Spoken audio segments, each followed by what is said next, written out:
இழந்த பழம் திருடிட்டு இருக்கோம். திருடிட்டு இருக்கோம். நீ பாக்குறத பாருங்க. வர வழியில இழந்த பழம் இருந்துச்சா, அதனால வந்து வாங்கியிருக்கோம்.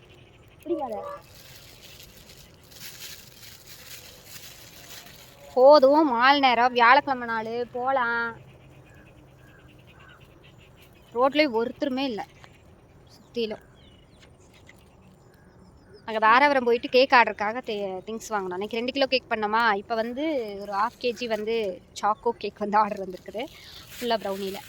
அதுக்காக வந்து திங்ஸ் வாங்குறதுக்காக வந்தோம். அப்படியே பார்த்தீங்கன்னா ஈவினிங் சாப்பிட்றதுக்கு பஜ்ஜி சூடாக போட்டுட்டு இருந்தாங்க, வாங்கிட்டோம். பாருங்க, அதுக்குள்ளே இழந்தப்பழம் வாதம்பி போகலாம், நேரம் ஆகுது, மால் நேரம். வா, சரி நாங்கள் வீட்டுக்கு போயிட்டு நாளைக்கு கேக் ரெசிபி உங்களுக்கு ஷேர் பண்ணுறேன். பிளெண்டர்ல எதுவுமே இல்லை அப்படின்றவங்களுக்கு ஒரு ஈஸியான டிப்ஸ் சொல்றேன் பாருங்க. இந்த மாதிரி மிக்ஸி ஜார்லயே நீங்க வந்து முட்டையை பிளெண்ட் பண்ணிக்கலாம். ஏன்னா நான் வந்து பிளெண்டர் வாங்குறதுக்கு முன்னாடி இதைத்தான் யூஸ் பண்ணிட்டு இருந்தேன். இன்னைக்கு வந்து ஒரு 1/2 kg தான் சாக்கோ கேக் வந்து ஆர்டர் வந்துருச்சு. நல்லா ஃபுல்லா சாக்லேட்டு, கிட்கேட், மஞ்ச் எல்லாம் போட்டு எனக்கு பண்ணி கொடுங்கன்னு சொல்லி கேட்டிருந்தாங்க. சரி 1 கிலோவா பண்ணிக்கலாம், ஏன்னா வீட்லயும் கேக் தீர்ந்துருச்சு. நம்ம குட்டீஸ் 4 பேர் இருக்காங்க இல்லையா, அதனால நான் 1 கிலோ பண்ணேன். 1/2 kg வந்து ஃபுல்லா சாக்லேட் போட்டேன். மீதியில பாத்தீங்கன்னா கொஞ்சம் பிளைனா தான் இருந்தது. இப்ப நான் வந்து இதுக்கு முன்னாடி வீடியோல உங்களுக்கு மெஷர்மெண்ட் எல்லாம் கொடுத்துருப்பேன். ஸோ அதே தான், சேம் தான், வேற எந்த மாற்றமும் இல்லை. இப்போ மிக்சியில போட்டு லைட்டா ஒரு ஓட்டிக்கிட்டோம்னா போதும். இந்த மாதிரி லைட்டா நுர வந்தா போதும், ரொம்ப பிளெண்ட் பண்ணணும்னுலாம் இல்லை. கேக் அளவுக்குலாம் வேண்டியது இல்லை. இந்த மாதிரி பண்ணிட்டு சர்க்கரையும் போட்டு உள்ள போட்டு ஒரு பிளெண்ட் பண்ணிட்டு வரேன், அவ்வளவுதான். இப்போ மிக்சிலேயே நீங்க வந்து பிளெண்ட் பண்ணிக்கலாம். ஏன்னா நீங்க கையில விஸ்க் வச்சு அடிச்சிங்க அப்படின்னா ரொம்ப நேரமா அடிக்கணும். மிக்சியில் இந்த மாதிரி உங்களுக்கு டக்குன்னு ஆயிடும். இப்போ தம்பி ரெடியா இருக்குள்ள இந்த கேக் வந்து நான் ரெடி பண்ணணும். இதை வந்து ரெடி பண்ணி வச்சுட்டு அவனை கொண்டு போய் ஸ்கூல்ல விட்டுட்டு வரணும். இப்போ ஓவன்ல போட்டுட்டு அவனை ஸ்கூல்ல விட்டு வர்றதுக்கு ஒரு 1/2 hour டைம் செட் பண்ணிட்டு போனேன் அப்படின்னா கரெக்டா இருக்கும். அவனை கொண்டு போய் விட்டுட்டு நான் ரிட்டர்ன் வந்து கேக் எடுக்கிறதுக்கு. ஸோ கேக் வந்து வெந்துடும். அதான் இப்போ வந்து மைதாவையும் கோகோ பவுடரையும் நம்ம வந்து மிக்ஸ் பண்ணியாச்சு. ஒரு பிஞ்சு சால்ட்டும் மிக்ஸ் பண்ணிட்டேன். இப்போ டபுள் பாயிலிங் மெத்தட்ல தான் வந்து வெண்ணையும் இந்த டார்க் காம்பவுண்டையும் வந்து நான் மிக்ஸ் பண்ணியிருக்கிறேன். ஸோ வெனிலா எசன்ஸ் இதில் ஊற்றிட்டு லைட்டாக வந்து நம்ம மிக்ஸ் பண்ணிக்கலாம். நான் சொன்னேன் இல்லையா, காஃபி பவுடர் பாருங்க. இப்போ 2 கிலோக்கு 2 பேக்கெட் போட்டோமா, 1 கிலோக்கு 1 பேக்கெட் போட்டால் போதும். இன்னைக்கு நான் ஃபுல்லாக ஒயிட் சுகர் தான் யூஸ் பண்ணியிருக்கேன். நான் வந்து நாட்டு சக்கரை யூஸ் பண்ணல இதில். அவங்க வந்து எனக்கு நாட்டு சக்கரை வேண்டாம், ஒயிட் சுகரே போடுங்கன்ட்டாங்க. ஏன்னா கஸ்டமர்கிட்ட கேட்டுப்போம், நம்ம இப்போ ஃபுல்லாவே நாட்டு சக்கரை தான் வேணும்னாங்கன்னா அப்படியே நம்ம கொடுத்துக்கலாம். கொஞ்சம் கொஞ்சம் டேஸ்ட் மாறும், அவ்வளவுதான் இந்த சர்க்கரைக்கு. மற்றபடி வந்து உங்களுக்கு ப்ரௌனி வந்து நல்லா தான் இருக்கும். நம்மளுக்கு அந்த டேஸ்ட் பிடிச்சிக்கிச்சுன்னா ஓகே அப்படிங்கிற மாதிரி இருக்கும்.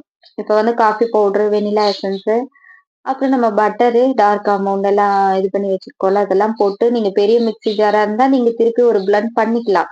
பட் இப்போ இதுல பாருங்களேன், 3/4 அளவு வந்துருச்சு. இதை போய் நீங்க அடிச்சீங்கன்னா பூரா வெளியே தெரிச்சிரும். அதனால நான் இதை வச்சு நல்லா மிக்ஸ் பண்ணிக்கிறேன். மிக்ஸ் பண்ணிட்டு எடுத்து நம்ம வந்து இந்த ட்ரை இன்கிரீடியன்ட்ல ஊத்திக்கலாம். மைதா, கோகோ பவுடர் எல்லாம் மிக்ஸ் பண்ணி வச்சுக்கோன்னா இதுல வந்து ஊத்திக்கலாம். ஊத்திட்டு எல்லாத்தையும் மிக்ஸ் பண்ணோம் அப்படின்னா வேலை முடிஞ்சது. மிக்ஸ் பண்ணிட்டு நம்ம வந்து சாக்லேட்லாம் ஃபில்அப் பண்றதுதான். ஸோ எல்லாமே நான் உங்களுக்கு சொல்லியிருக்கேன் பாருங்க.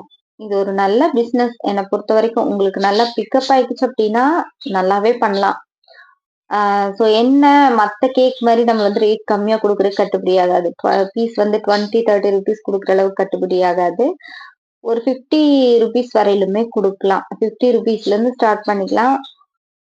மற்றபடி உங்களுக்கு நிறைய பேர் தெரிஞ்சவங்க இருக்காங்க அப்படின்னா நீங்க வந்து இது பண்ணுங்க. கட்டல் ஃபோல்டு மெத்தட்னு சொல்லுவாங்க. நீங்க அதுல நான் மிக்ஸ் பண்ணதை பார்த்துருந்தீங்கன்னா தெரிஞ்சிருக்கும். தம்பிக்கு சாப்பிட்றதுக்கு சாப்பாடு போட்டு கொடுத்துட்டு நம்ம வந்து இப்போ பேட்டர் ரெடி பண்ணியாச்சு. ஓவன் வந்து 10 minutes ப்ரீ ஹீட் வந்து பண்ணிட்டேன். இப்போ பாருங்க, இது வந்து எந்த மாதிரி உங்களுக்கு கரெக்டான பக்குவம்னா, இப்படி நம்ம விடும்போது இந்த ரிப்பன் மாதிரி விழுது பார்த்தீங்களா, மடிச்சு மடிச்சு விழுது பார்த்தீங்களா, இது வந்து கரெக்டா இருக்கு. நீங்க பர்ஃபெக்டா வந்து நீங்க மிக்ஸ் பண்ணிருக்கீங்க, எல்லாமே கரெக்டா இருக்குன்னு அர்த்தம். ஸோ இது வந்து பண்ணிக்கோங்க. நான் இப்ப வந்து இந்த இடத்துல போடுறல இந்த ஓரம் மட்டும்தான் நான் வந்து கஸ்டமருக்கு நான் கொடுக்க போறேன். இதுக்கப்புறமா பாத்தீங்க அப்படின்னா நம்ம வெந்து வரும்போது இந்த ஃபுல் பிளேட்டுக்கு வந்து ஈக்குவலா வரும். அதுல பாத்தீங்க அப்படின்னா இந்த நம்ம எந்த ஓரத்துல விட்டோமோ அது மட்டும் நல்லா மொத்தமா இருக்கும். அந்த கேக் மட்டும் 1/2 kgக்கு அவங்களுக்கு வந்து எடை போட்டு கட் பண்ணி நம்ம வந்து அவங்களுக்கு கொரியர் வந்து போட்டு விட்டுருவோம்.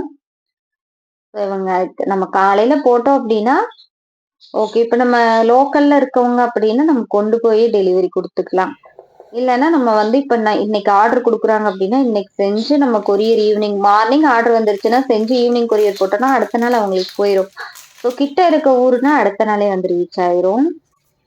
பாருங்க சாக்லேட்லாம் போட்டாச்சு. Milk, white chocolate, milk chocolate, அந்த டார்க் காம்பவுண்டு, அது போக வந்து பார்த்தீங்க அப்படின்னா, மன்ச்சு, கிட்கேட்டு இது எல்லாமே போட்டிருக்கோம். இப்ப பாருங்க ஓவன்ல வைக்கிறப்ப இப்படி இருக்குதா? இப்ப பார்த்தீங்களா? எப்படி அது வந்து வெந்து எப்படி வந்திருக்குதுன்னு பாருங்க. இந்த ஃபுல் ட்ரேக்கு வந்திருக்கா? ஸோ என்கிட்ட இந்த மாரி ஸ்கொயர் வந்து ஒரு 1/2 கேஜி, 1 கேஜி வேகுற அளவுக்கு இல்ல. அதனால தான் நான் இதுல வைக்கிறேன். ஸோ பாருங்க எந்த அளவுக்கு இருக்குது. நல்லா அந்த கிரிங்கிள் டேப்லாம் வந்திருக்கு பார்த்தீங்களா? ஸோ மெஷர்மென்ட் கரெக்ட்டா இருந்தா நல்லாருக்கும். அப்புறம் உங்களுக்கு எடை போட்டு நான் டெலிவரியும் குடுத்தாச்சு. அடுத்து அப்பாவ ஹாஸ்பிட்டல்லேருந்து பிக்கப் பண்றதுக்காக திருப்பூரும் வந்துட்டேன். ஸோ செல்லில் இன்னைக்கு டே எடுத்தாச்சு. விளாக் இப்படிதான் இருந்துச்சு.